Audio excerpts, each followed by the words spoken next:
My mute is on.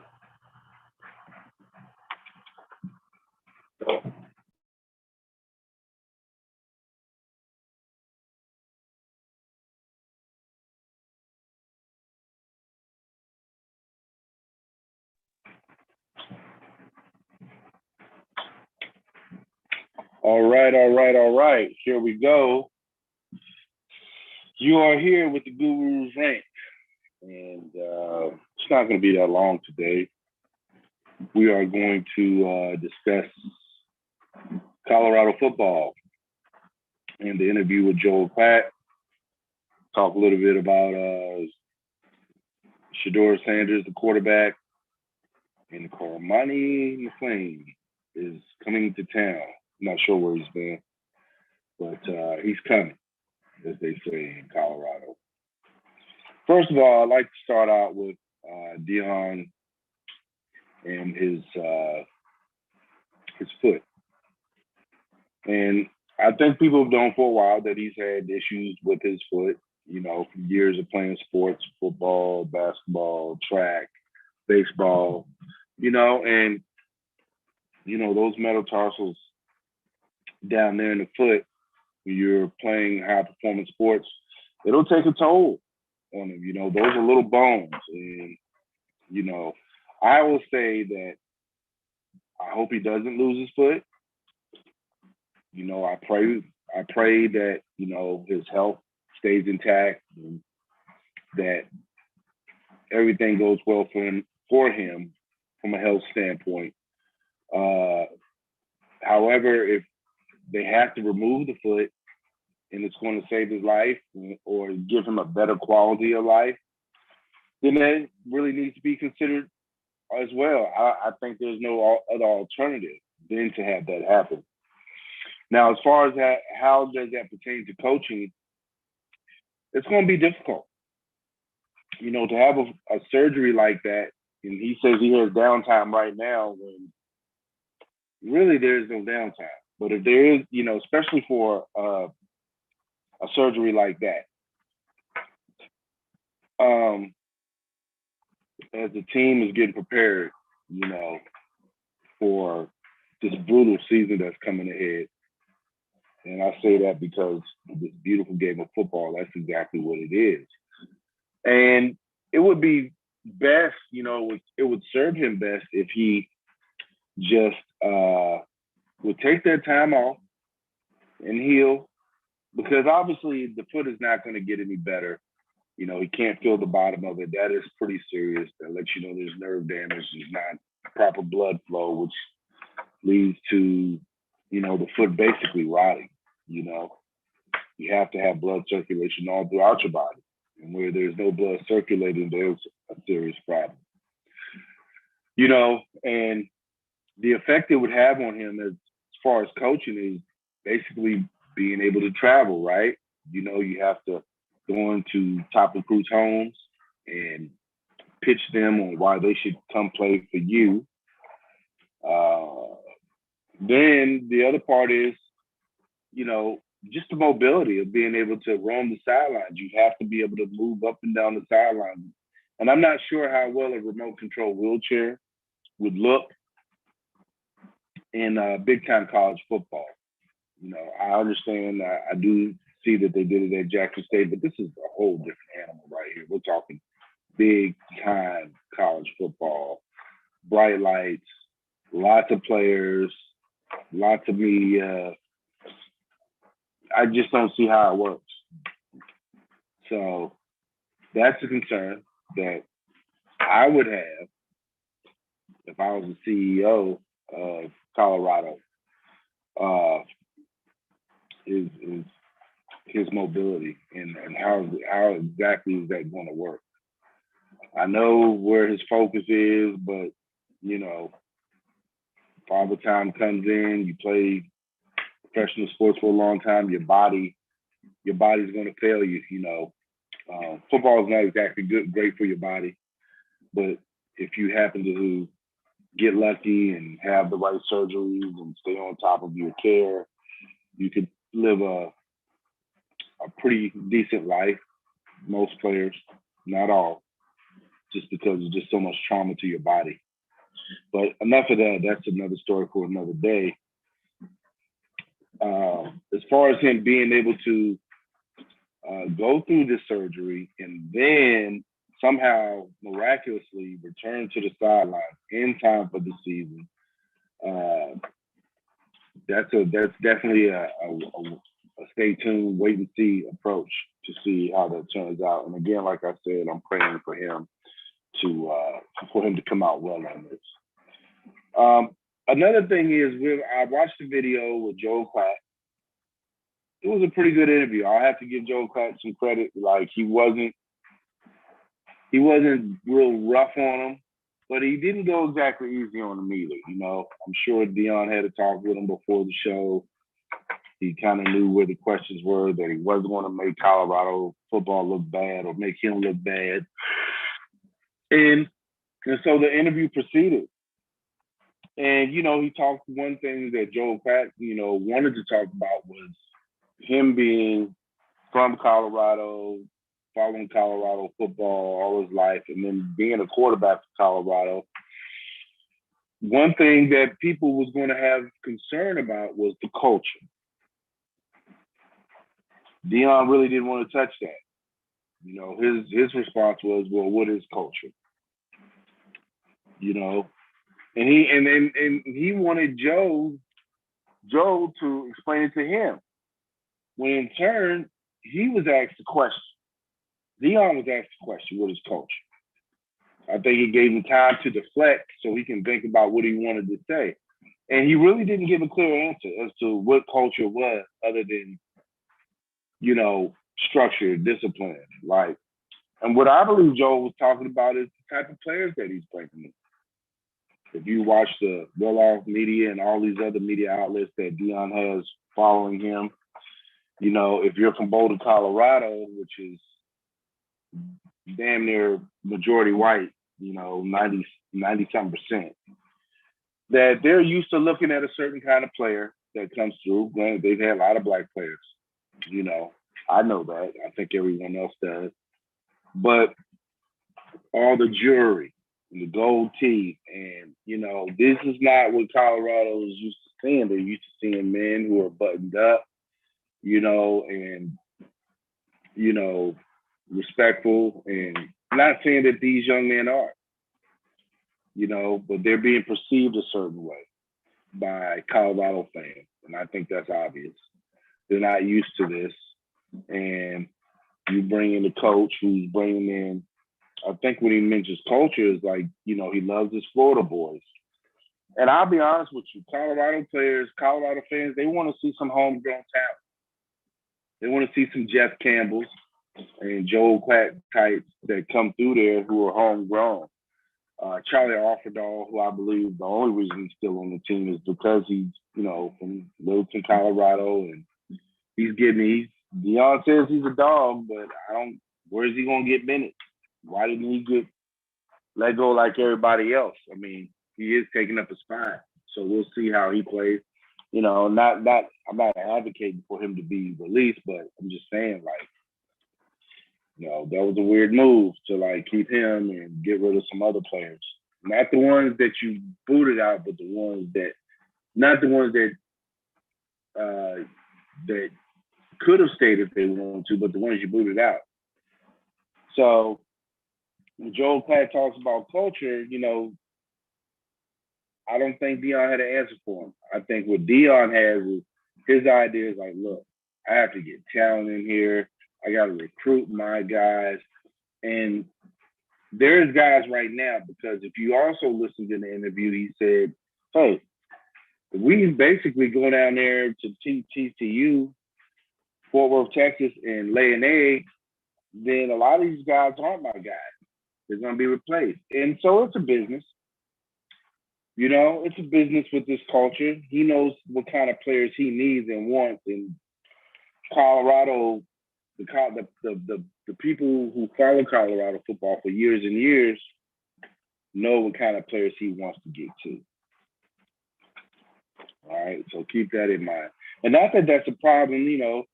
he wants to get as many black players as he can get. He knows it's going to be difficult to recruit white players.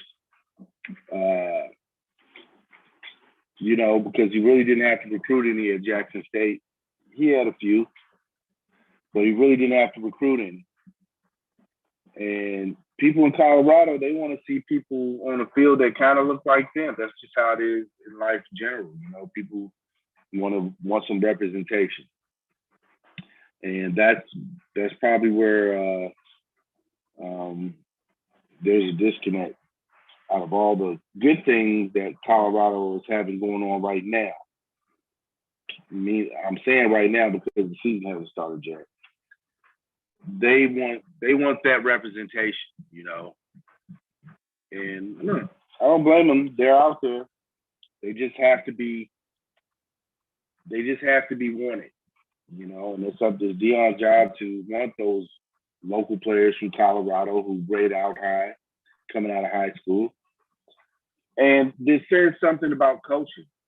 I know a lot of players got released from the 1-11 team, but who's to say those players couldn't be coached up? You talk about you having over 100 years of coaching experience on your staff. Why couldn't any of those players do that? Like 70 of them had to leave? Like you couldn't coach any of them up?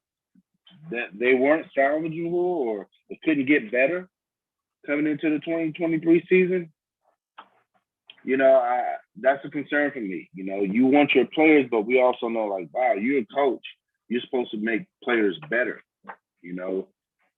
refine their skills when they move to that level. So, the culture thing to me is going to be very important, particularly when they start losing. That, obviously who you have is probably not going to work. So you want a diverse pool of players that the fans can relate to on top of winning. Now, I thought the interview was also kind of enlightening in the sense that, Deion contradicted himself. He says, I ain't thinking about the past. I ain't thinking about the future. I'm thinking about now. I don't know, that sounds just kind of weird to me, when you hear him talking about the future, oh, we're going to be ready and this and that, just cut it out. Cormani McLean is arriving in Colorado. I don't know where he's been, but I wish that young man luck. There's a true freshman. He's going to be plugged right in there. He could be a jewel. I'm rooting for him to be a good player. I don't know if rushing him out there just because he's a 5-star, you're throwing him to the wolves, mainly 5 stars. They got to earn, some time. He hasn't really been with the team. I think a lot will be told once if he's able to lock down one of those receivers that Deion speaks so highly of, or pick off Sheduer's passes. We should be hearing something like that during summer practices, getting ready for the season. So we'll see what's going on with him with that. But he is arriving in Colorado. Let's talk about Sheduer. And I've talked about him before. And, you got to have some swagger as a quarterback. You really do.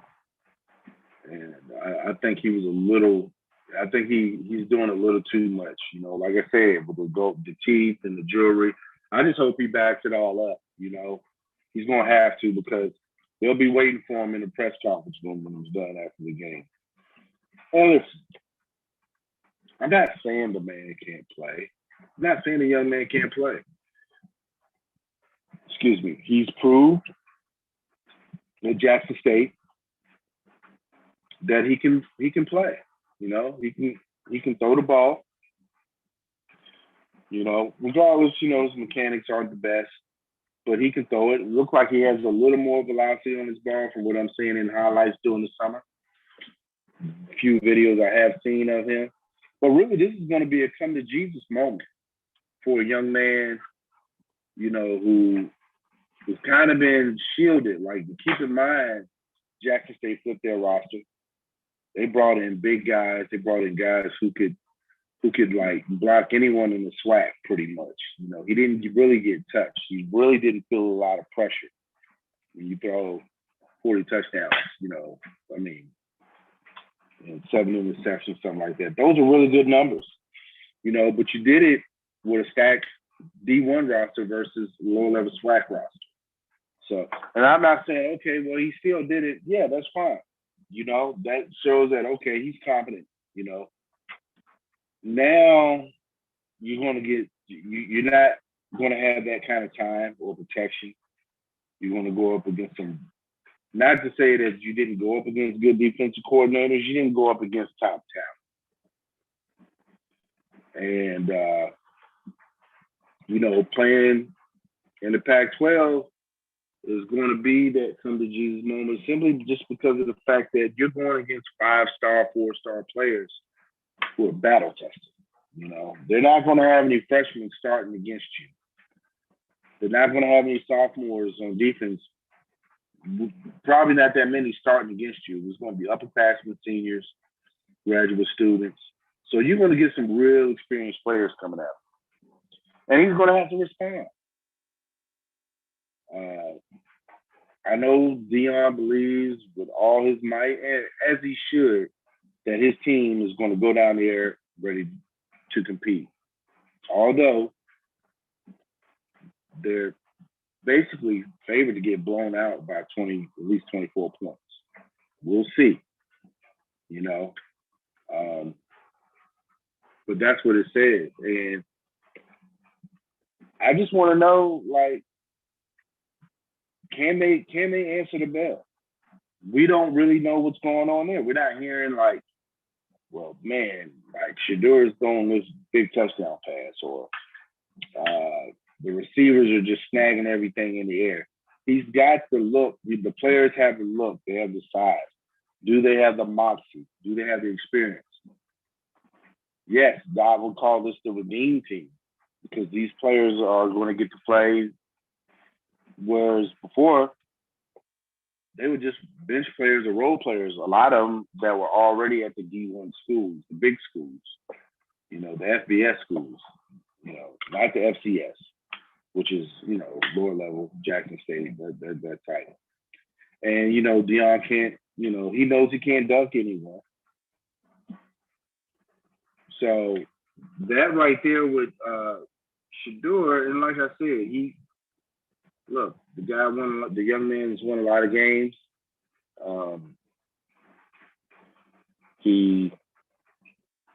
It's just going to be a whole different level. And I just hope he's ready. I really hope he is.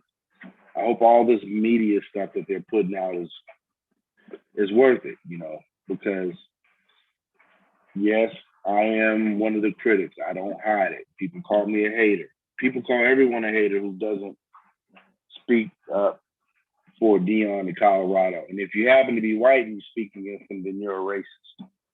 So my face is out there. I'm black. I'm one of the fiercest critics of him and how he's going about this. So I'm in that group. Yeah, that's pretty much what I wanted to touch on. And it's like Deion is doing too much. Like, he needs to take care of that foot, just go ahead and have the damn thing cut off. That would be the best thing. I know it just sounds like, crazy, but look, man, you're trying to live. There's nothing that the doctors can really do for what they're saying. They don't want it to get worse. They don't want it to cascade, So just get the damn thing chopped off, get you a prosthetic, and then get back to business. But don't be like, I can't, no, I gotta move. Like, this is not a time to show how much of a workaholic you claim to be when it comes to your health. You have coaches like Sean Lewis, I think his name is. He's the real head coach.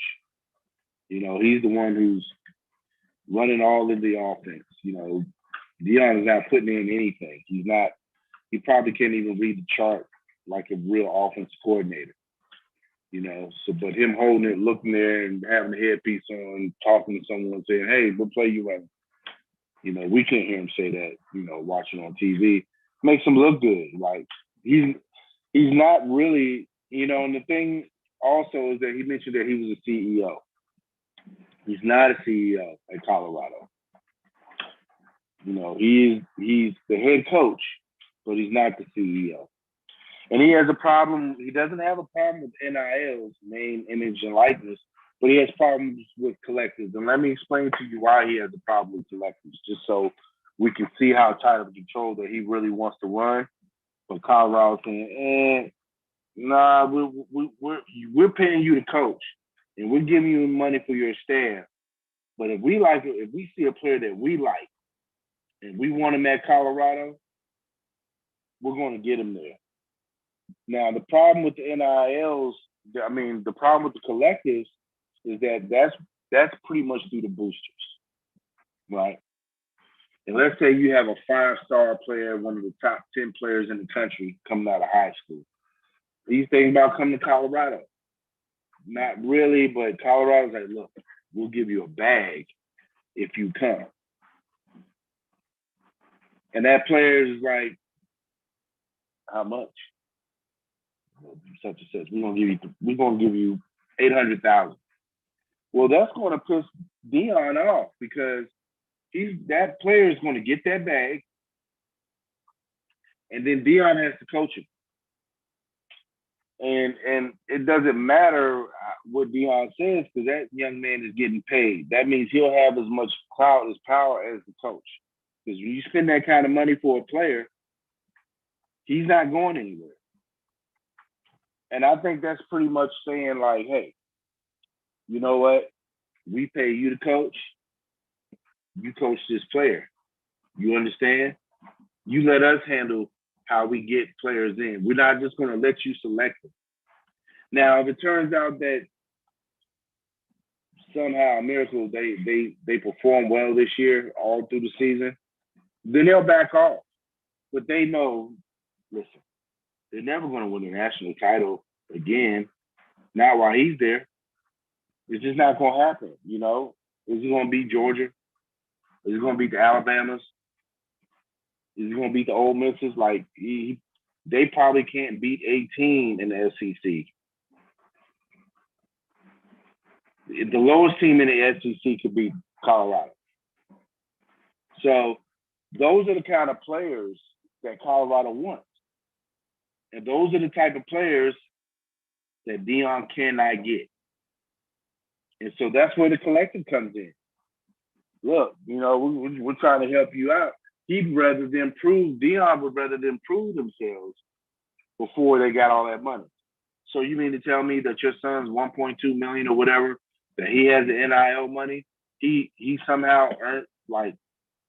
has earned that from coming out of the SWAC? No, he got that because you're his father. Let's face it. Name me a quarterback in the SWAC who's making $100,000. Show me one that their evaluation is at least $100,000. So I don't, he's a hypocrite right there because he's basically saying I don't want players that I haven't signed off on. And if you pay a guy $800,000, that means that I don't have any control of him. That means I got to be cool with him. I got to coach him up. Well, that's the business we're in. And you even said yourself, Deion. It's okay for your son and Travis to get it. But you don't want anyone else getting collective. You want them to prove to you that they deserve the collective. Like, you're not paying them. The money's not coming out of your pocket. Do you understand that? So that's why you have boosters and that's why you have collectives, because the collectives are going to do what you can't, which is get 5-star players from the South that are going to cost that kind of money.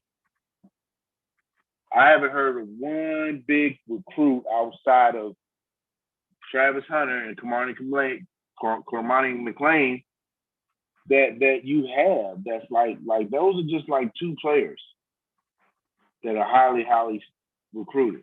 Two. You know, Alabama, Georgia, Louisiana, all those schools, their third string could probably be Colorado. So that shows you the depth that they have. And it's because they know how to handle their business with their collective and their NIL. Because they know that, look, the coaches in the SEC like, look, I need this player. I need that player. Okay, boom. Go ahead and square them up, and then I'll coach him. Deion's like, no. We have to be careful who we offer a scholarship to because they might accept. That's kind of an insult to players who work so hard to get degrees. I mean, to play college football, like you're the ultimate messiah.